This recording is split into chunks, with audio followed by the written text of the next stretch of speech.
वो समझ ही नहीं पा रहा। एक व्यक्ति को वैसे लास्ट टाइम में जज वकील बन के गया था कि चल अगर तुझे फांसी की सजा हो गई है तो मैं तेरा फांसी की सजा भी माफ करवा दूंगा, लेकिन मेरी बात को मान। वो व्यक्ति जिद्दी अड़ियल जैसा बोल रहा है कि यहोवा परमेश्वर ही आएगा और मुझे छुड़ाएगा। क्या करेगा? वही उसने जरिया बनाया, माध्यम बनाया। वो व्यक्ति भूखा मरा, एक व्यक्ति, उसके बाद उसको खिला रहे फिर भी होश नहीं। इधर एक व्यक्ति हेलीकॉप्टर भेज रहे हैं, उसको वो होश नहीं, वो जल प्रलय के उसको बहा कर लेके खत्म हो गया वो, उसके बाद एहसास भी नहीं हो रहा है कि तो कई लोग ऐसा इंतजार करते रहते हैं। उसके बाद तीसरा व्यक्ति फांसी लटकने की जगह में वही जो वकील उसके पास आया था काले कोट में, वही व्हाइट कोट में जाकर सजा सुना रहा है, फांसी दो। उसने देखा, वहीं पर पश्चाताप किया, रोया। यही जज वकील बनकर मेरे पास आया था, मैंने इसकी बात को नहीं मानी। पछताया कौन? ये तीनों व्यक्ति अब भागे हैं जो ऐसा यहोवा परमेश्वर, जैसा कि थोमा ने क्या किया, जब तक यीशु मसीह के हाथ में मैं उंगली न डाल लूं, पांजर में उंगली न डाल लूं, तब तक कदापि विश्वास नहीं करूंगा। यह बुद्धिमानी नहीं भाई, मेरी खता है, यह बेवकूफी है। यह वचन से समझाया जा रहा है, चमत्कार अब देखे रहे हैं, फिर भी मन नहीं फिरा रहे हैं, वैसा को वैसा बने हुए हैं, तो भाई आपके लिए और क्या उपाय है? और खुद ब खुद नहीं आएगा आपके लिए। हजारों करोड़ों लोग हैं जो आपसे भी ज्यादा भक्तिमय जीवन व्यतीत कर रहे हैं। तो चलिए हम वचन में जाते हैं आगे। हमने 38 कितना 36 का 3 पढ़ा ना, कंप्लीट कीजिए। क्या जाने यहोवा का घराना उस सारी विपत्ति का समाचार सुनकर जो मैं उन पर डालने की कल्पना कर रहा हूँ, हाँ अपनी बुरी चाल से फिरे। सुनो जी, ये लोग चाल चलन अपना बुरा कर लिए थे, तभी परमेश्वर बोल रहा है, ये लोग चाल चलन को बुरी कर लिए। आज देखा, कल देखा, परसों देखा, महीना देखा, 2 महीने देखा, साल भर देखा, सुधार नहीं, प्रार्थना नहीं, आराधना नहीं, संगति नहीं, चर्च जाना नहीं, भेंट नहीं देना, चंदा नहीं देना, ये सब कुछ को देखा, उसके बाद विपत्ति डालने का सोच रहा है, क्योंकि वह आपसे प्रेम करता है और वो नहीं चाहता कि नरक में जाओ, इसीलिए वह किसी न किसी रीति से प्रबंध कर रहा है। तो यहूदा का घराना ने क्या किया था? विश्वासघात किया था, कोई बुरी चाल चली थी, बुराई किया था, इसीलिए वहां पर बोला जा रहा है कि मैं इनके घराने पर विपत्ति डालूंगा कि ये अपनी बुरी चाल से फिरते कि नहीं। आगे, और मैं उनके अधर्म और पाप को क्षमा करूँ। हाँ, अगर ये बुरी चाल से फिर जाते हैं तो मैं उनके अधर्म, उनके पाप को क्या करूंगा? क्षमा करूंगा। आगे हो गया? ओके, तो हम लोग यहेजकेल उसका 3 अध्याय 7 पद में जाएंगे। परंतु इस्राएल के घराने वाले तेरी सुनने से इनकार करेंगे। हाँ, ये क्या बात है?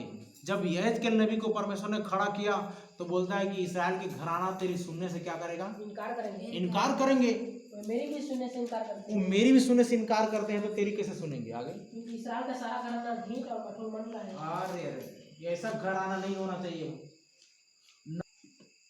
लेकिन वो चीज नहीं, अन्य चीजों में उनका दिल दिमाग मन मस्तिष्क लगा हुआ है। उनको चाहिए 24 घंटा मोबाइल, उनको चाहिए 24 घंटा टीवी सीरियल, उनको चाहिए 24 घंटा मौज मस्ती, और क्या चाहिए?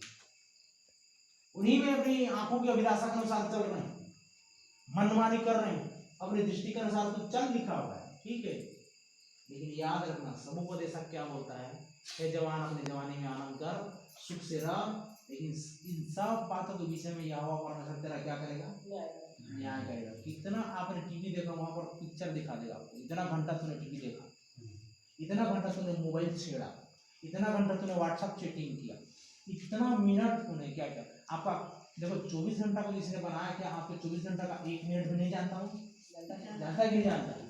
आप कहाँ उठ रहे हैं, कहाँ बैठ रहे हैं, कहाँ जा रहे हैं, कहाँ आ रहे हैं, वो नहीं जानता है? जानता है कि नहीं जानता है? तो आपका काला चिट्ठा एक दिन निकाल देगा ना। क्यों पर बोला जा रहा है वहां पर? अपनी दृष्टि के अनुसार चल, पर जान रख कि यहोवा परमेश्वर इन सारे कामों के विषय, सारे बातों के विषय में तेरा न्याय करेगा। क्या करेगा? न्याय। भैया आप जिम्मेदार हो। हम तो समझा समझा के थक रहे हैं, बता बता के थक रहे हैं कि ऐसा करो वैसा करो, उस दिन ये सारा चीज गवाह होगा और परमेश्वर उन चीजों को आपको दिखा देगा कि देख यहाँ पर तूने क्या सुना। साथ पढ़िए, हो गया 14 अध्याय 15 पद। यदि मैं किसी देश में दुष्ट जंतु भेजूं, अगर मैं किसी देश में दुष्ट जंतु भेजूं जो उसको निर्जन करके उजाड़ डाले, उसको निर्जल करके उजाड़ डाले। और जंतु गण कोई उसमें होकर न जाए, हाँ तो चाहे उसमें वे 3 पुरुष हों, हाँ तो भी प्रभु यहोवा की यह वाणी है, हाँ। मेरे जीवन की सौगंध, हम्म। न वे पुत्रों को और न पुत्रियों को बचा सकेंगे। 14 का 5 जी कितना पढ़ रहे हो? मतलब 15 बोले, हाँ? 15 बोले। 15 बोला क्या? 5 पढ़ो 5। इसराइल का घराना जिसे इसराइल का घराना जो अपनी मूर्तों के द्वारा मुझे त्याग कर दूर हो गया है। सुन रहे हैं आप कैसे यहोवा परमेश्वर को दूर कर देते हैं और दूर हो जाते हैं? लिखा इस्राएल के घराना ने भी क्या किया था? एक बार मूर्त बना करके, मूर्तियों के द्वारा लिखा हुआ है, पढ़िए पीछे। जिस इसराइल का घराना जिसे इसराइल के घराना जो अपनी मूर्तों के द्वारा अपने मूर्तों के द्वारा मुझे त्याग कर दूर हो गया है, मुझे त्याग कर दूर हो गया है, उन्हें मैं उन्हीं के मन के द्वारा फंसाऊंगा। मैं उन्हें उन्हीं के मन के द्वारा क्या करूंगा? फंसाऊंगा। फंसाऊंगा, क्योंकि उन्होंने मन की सुनी। किसकी सुनी? अपने मन की सुनी और मेरा कहा नहीं माना, मेरे अगुवाई में नहीं चला, मैं उनके अच्छे से चराई में लेकर चलने वाला परमेश्वर, मुझे उन्होंने क्या कर दिया? त्याग दिया। ऐसा घराना बिल्कुल बना नहीं रहे। आज भी लोग भाई 10 मिनट 15 मिनट 20 मिनट परिवार मिलकर प्रार्थना करने में कितना टाइम लगता है? मतलब क्या आपको घबराहट बेचैनी होती है? दिल नहीं करता, मन नहीं करता। ये क्या तरीका है? क्यों बोला गया कि मैं अपने शरीर को मारता कूटता और वश में लाता हूँ? क्यों बोल रहा है कि हे मेरे मन तो क्यों निराश है? तो परमेश्वर की महिमा कर। हालेलुया। आप कमांड नहीं कर रहे हो, आपके दिल दिमाग को कहीं और लगाने के लिए क्या कर रहे हो? कमांड कर रहे हो, भेज रहे हो। आप कमांड करो, ऐ मेरे मन तू यहोवा की आराधना कर। हालेलुया। हालेलुया। ऐ मेरे दिल, ऐ मेरी आंख, ऐ मेरे कान, तू सबको बोलो, सबको आदेश दो, बैठ परमेश्वर की आराधना में। हालेलुया। हालेलुया। जो अंग परमेश्वर की महिमा नहीं कर रहा है, आज ध्यान से सुनना, वो अंग नाश होने पर है। लिखा है तेरा हाथ यदि तुझे ठोकर खिलाए तो क्या कर? काट। फेंक। अगर तेरी आंख तुझे ठोकर खिलाए तो काट कर फेंक। तो आपको क्या करना पड़ेगा? अरे मेरी आंख, मेरे कान, मैं प्रार्थना में बैठने से मेरा ये बॉडी को छूते छूते 1 घंटा लग जाएगा। प्रभु मेरे सिर को आशीष दे, मेरे बाल को आशीष दे, मेरी आंख में आशीष दे, मेरे नाक में आशीष दे। ऐसा कहते कहते 15-20 मिनट कैसा पार हो जाएगा पता ही नहीं चलेगा। समझ रहे हैं? आपको खुद को आशीषित करना पड़ेगा। तो अंगों में परेशानी आ रही है तो अंगों को सौंपने की आवश्यकता है। चलिए आगे जाते हैं। हम 20 अध्याय का 40 पद पढ़ेंगे। पढ़ो जी, पढ़ो, जल्दी पढ़ो जी। अब तक समापन की क्योंकि प्रभु यहोवा की यह वाणी है, हाँ, कि इसराइल का सारा घराना अपने देश में मेरे पवित्र पर्वत पर, इसराइल के ऊंचे पर्वत पर सब का सब मेरी उपासना करेगा। क्या करेगा? उपासना करेगा। इसराइल के घराना मेरे सबसे ऊंचे पर्वत पर, इसराइल के घराना सेवा करेगा, आराधना करेगा। वही मैं उनसे प्रसन्न होऊंगा। हाँ, क्या करने से? उपवास। मैं तुम्हारे उठाए हुए भेंटें और चढ़ाई हुई उत्तम उत्तम वस्तुएं और तुम्हारी सब पवित्र की हुई वस्तुएं तुमसे लिया करूंगा। हाँ, लिखा हुआ है कि उठाई हुई भेंटें, चढ़ाई हुई वस्तु, उन सब भेंट को वहीं पर मैं ग्रहण करूंगा जो परमेश्वर यहोवा ने ऊंचा स्थान बनाया था, चर्च।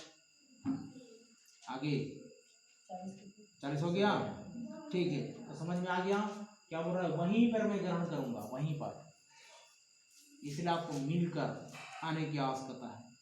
उसी का 36 अध्याय, उसका 17 पद को पढ़िए।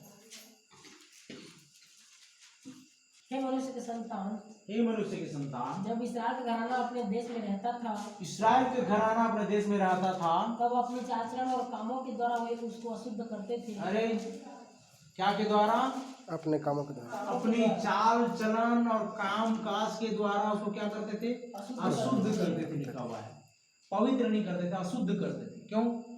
उनकी चाल चलन मुझे ऋतुमती की अशुद्धता से जान पड़ती थी। उनकी चाल चलन ऋतुमती की जैसे अशुद्धता होती है ना, वैसे मुझे जान पड़ती थी। चाल चलन से परमेश्वर यहोवा खुश नहीं था। आगे, इसलिए जो हत्या उन्होंने देश में की, हाँ, और देश को अपनी मूर्तों के द्वारा शुद्ध किया, मूर्तों के द्वारा देश को शुद्ध कर दिया, इसके कारण मैंने उन पर अपनी जलजलाहट भड़काई। इसलिए मैंने अपनी जलजलाहट को उनको ऊपर क्या कर दी? भड़काई। तो आज भी देखो, मूर्त को भर करके, मूर्त को लाकर स्थापित करके, चाहे वेदी बनाओ, चाहे मंदिर बनाओ, चाहे घर में सजाओ, ये अशुद्धता हो जाता है।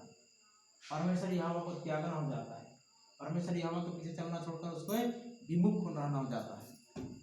इन सारे चीज़ों को दूर करके हमें परमेश्वर यहोवा की आराधना प्रार्थना करने की आवश्यकता है। काफ़ी दिन से आराधना प्रार्थना नहीं हुआ, तो इसलिए वो मटिया मणि मसान फिर से डेरा डालना शुरू कर दिया है। पिटाई नहीं हो रहा है, समझ रहे हैं ना, इसीलिए वो फिर से डेरा डालना शुरू कर दिए हैं।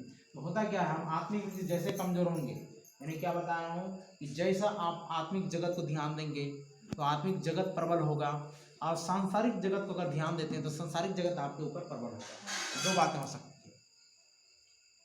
उसके लिए प्रभु से आत्मिक आंख मांगने की आवश्यकता है। प्रभु हम इस जगत को देख पाए, तेरा राज्य को हम देख पाए करके आप परमेश्वर से आंख मांगोगे तो जरूर देगा। हालेलुया। तो चलिए, हमने 36 का 17 पढ़ा, 39 का 23 पढ़ो, उसके बाद 2-3 वचन और हैं, फिर हम समापन करेंगे। जाति जाति के लोग भी जान लेंगे कि इस्राएल का घराना अपने अधर्म के कारण बंधुआई में गया था। सुनो, जाति जाति के लोग जान लेंगे। क्यों जान लेंगे? अब आप ही नहीं जान पाओगे, आप ही नहीं जान पाओगे, लेकिन आपके पास रहने वाले, आपके आजू बाजू में रहने वाले, आपके इर्द गिर्द में रहने वाले, उन लोग भी जान जाएंगे कि आप किस कारण बंधुआई में गए, किस कारण विपत्ति आया, किस कारण तकलीफें आई, किस कारण से जिंदगी में परेशानी आई। पढ़ो। क्योंकि उन्होंने मुझसे ऐसा विश्वासघात किया कि मैंने अपना मुंह उनसे मोड़ लिया। देखो लिखा है ना, मैंने अपना मुंह उनसे क्या कर लिया?